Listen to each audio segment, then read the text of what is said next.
हैं तो आपने सुन ही ली होगी, Virat Kohli, Indian legendary batsman, and no he is not captain.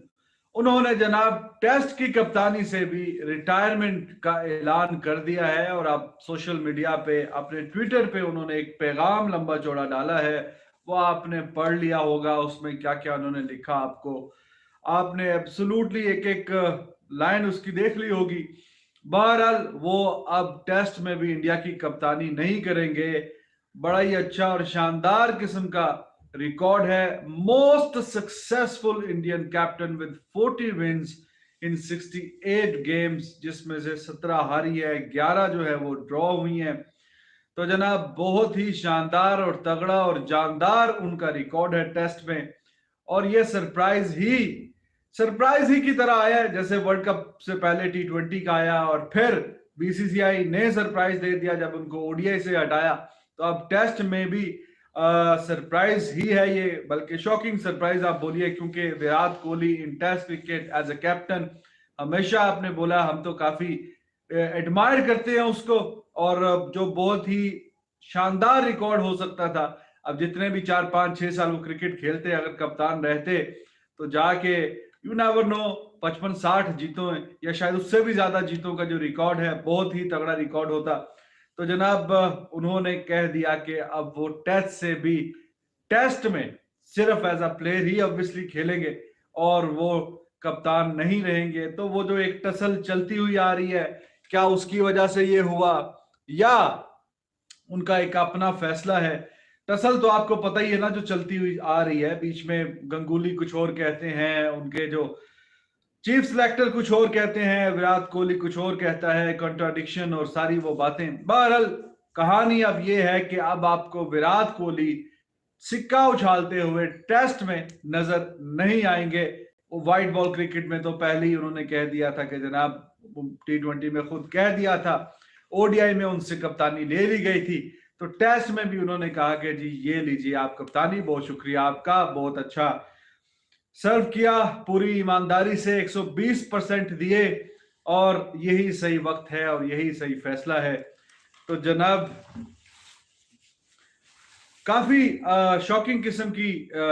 ये न्यूज थी, क्योंकि to be very honest I am huge admirer of Kohli when it comes to test cricket, specially his captaincy and leadership qualities. But unfortunately, he won't be there in test matches as captain of Indian team. Record बड़ा phenomenal है, जैसे मैंने आपको बताया, 40 जीते, धोनी की 60 में से 27 या 29 जीते हैं, गंगुली की 49 में से 21 जीते हैं, तो ये 68 में से 40 जीते हैं, जो कि बहुत ही अच्छा और शानदार किस्म का जो विन परसेंटेज का रिकॉर्ड है 2.352, तो लाजवाब शानदार। तो वही भाई जो सिलसिला चल रहा है, उसी की वजह से ही आई गेस ये कप्तानी छोड़ी है। देखिए,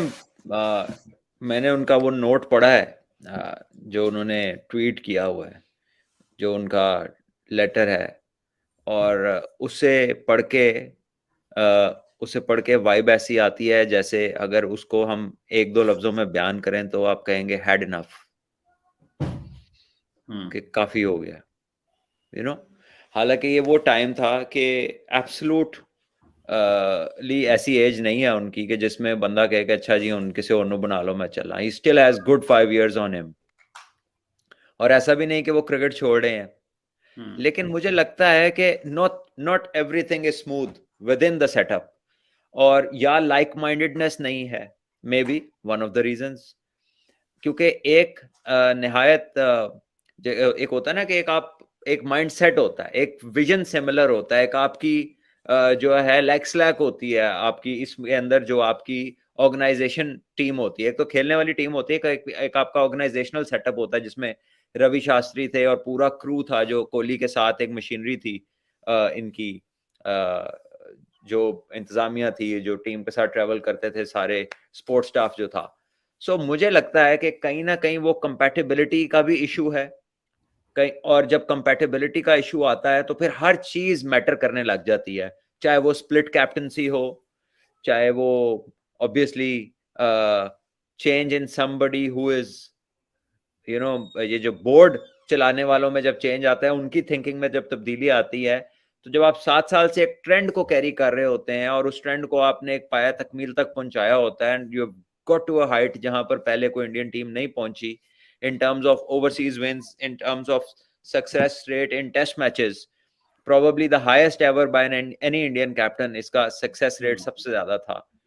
तो फील ये आती है उसको पढ़ के कि एक अच्छे बंदे की तरह उन्होंने कहा अच्छा यार कोई गल नहीं, मैंने अच्छा कर लिया है, मैं उससे काफी सेटिस्फाइड हूँ, मैंने अपनी 100% से भी ज्यादा एफर्ट की है, मेरे से किसी को कोई उम्मीद है, शिकायत नहीं है, मैंने जो किया ऑनेस्टली अपने मुल्क के लिए अपनी तरफ से बेहतरीन किया और मुझे कोई रिग्रेट नहीं है, और सबका शुक्रिया अदा किया है, अपने कोलीग्स का, अपने प्लेयर्स का जो उनके साथ खेले, अपने उन प्लेयर्स का जो उनकी टीम का हिस्सा थे, जिन्होंने उनके विजन को सपोर्ट किया, रवि शास्त्री का उन्होंने जिक्र किया डेफिनेटली, बिकॉज ये एक टीम थी जो लाइक माइंडेड थी। और फिर आखिर में उन्होंने शुक्रिया अदा किया अपने उस कप्तान का, जिनके अंडर ये एज अ प्लेयर ब्लॉसम किया इन्होंने, ये फले फूले, और उसके बाद उसने इनको समझा कि यार ये वो बंदा है जो टेक ओवर करेगा और पहले से भी अच्छा और शानदार परफॉर्मेंस आएगी टीम की इसके अंडर। ठीक है, तो आई थिंक कि जब आप इस तरह के माइंडसेट के साथ चलते हैं और सक्सेस की इस तरह की बुलंदियों को देख लेते हैं, और you got nothing left to prove in terms of a player और एज अ लीडर, जो कि शायद कुछ लोग कहें कि नहीं जी अभी ये कोई आईसीसी का टूर्नामेंट तो नहीं जीते, तो एज अ लीडर तो बड़ा कुछ रहता है, कुछ लोग ये भी सोच सकते हैं, लेकिन जो जीतना ना जीतना वो किस्मत के फैसले हैं। लेकिन अगर आप उनकी विन परसेंटेज देखें, नंबर ऑफ विन्स देखें, एटीट्यूड देखें, एग्रेशन देखें, टैक्टिकली देखें, तो एक बेहतरीन कप्तान रहे हैं इंडिया के, और probably the best in terms of test match wins, specially अगर हम बात करें। तो मेरा ख्याल है कि अब आके जो है ना माइंडसेट थोड़ा सा ना चेंज हुआ, जो मुझे ऐसी वाइब आती है उनके देख के कि ये जो टीम का जो स्पोर्ट्स स्टाफ है जो रिसेंट चेंज है उससे लाइक माइंडेडनेस नहीं है, शायद वो ट्रेंड्स ऑफ थिंकिंग डिफरेंट है, ठीक है, मे बी विजन एक ही होगा, गोल एक ही होगा, to make India the best team और to make their team win everything, but the way of doing it उनके ख्याल में हो सकता है और हो, और कोहली का जो ख्यालात थे वो जो चलते आ रहे थे वो और हो। तो कहीं ना कहीं for the peace of mind, for to be more focused on the game के परफॉर्मेंस पे भी जरा मैं आ जाऊं, कोई इस चक्कर में अपने आप को ही ना खराब करते रहे, तो कहीं ना कहीं मेरा ख्याल है कि वो चीजें हैं, मल्टीपल फैक्टर्स लग रहे हैं, स्मूथनेस नहीं है, not everything is smooth and रोजी।